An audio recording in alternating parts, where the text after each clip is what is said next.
Ini salak pondok yang sudah berumur 2,5 tahun. Salak ini kita bawa dari Payaguchi Tangsel. Hari ini kita melakukan perawatan yang kedua kali. Dulu pada umur setahun kita sudah merawat, umur 2,5 tahun ini kita rawat.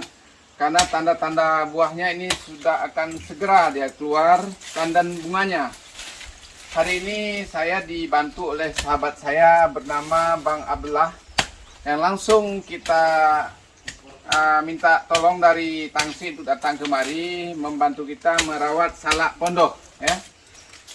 Salak pondok ini memang enak-enak susah dalam merawatnya. Kenapa susah? Karena durinya sangat banyak. Beda dengan merawat durian. Durian buahnya yang berduri. Kalau salak pohonnya yang berduri. Ya. Jadi hari ini karena pengalaman beliau Bang Abdullah ini yang sangat profesional sebagai petani salak pondok, ya, yang sudah terkenal di Payaguchi Tangsel. Ya. Hari ini beliau karena keikhlasannya langsung datang kemari membantu saya merawat salak. Kalau saya disuruh tidak berani karena resikonya sangat sangat berbahaya, ya, sangat besar resikonya. Durinya banyak sekali. Ya. Jadi ini Mbak Abdullah, mudah-mudahan ini sebulan lagi akan keluar jantung bunganya, ya, tandan bunga. Nah, coba kita lihat dengan kecekatannya beliau sangat ahli, lihai dalam memotong pohon-pohon liar yang tumbuh atau anakannya. Karena kita yang perlu ambil sini indukannya aja untuk penghasil buah, sedangkan anakannya bisa dikembangkan. Bisa juga kita buang saja ini biar cepat dia keluar buahnya. Nah, komen Bang Abdullah. Nah, Bron buat juga pengen komen le, nanti hal buat. Kah. Ini pohon yang ke-10 dirawat oleh Bang Abdullah.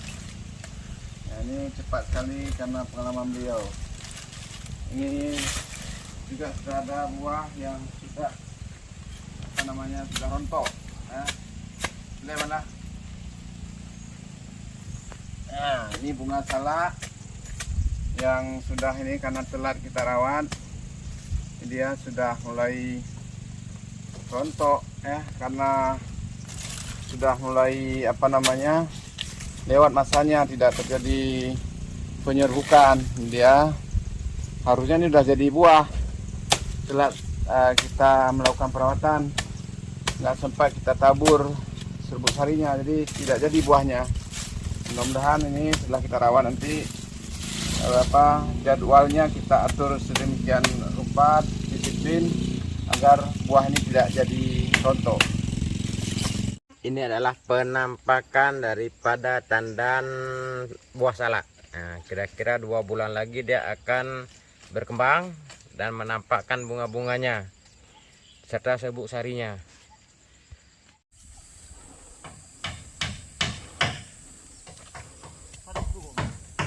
Proses penanaman salak pondok.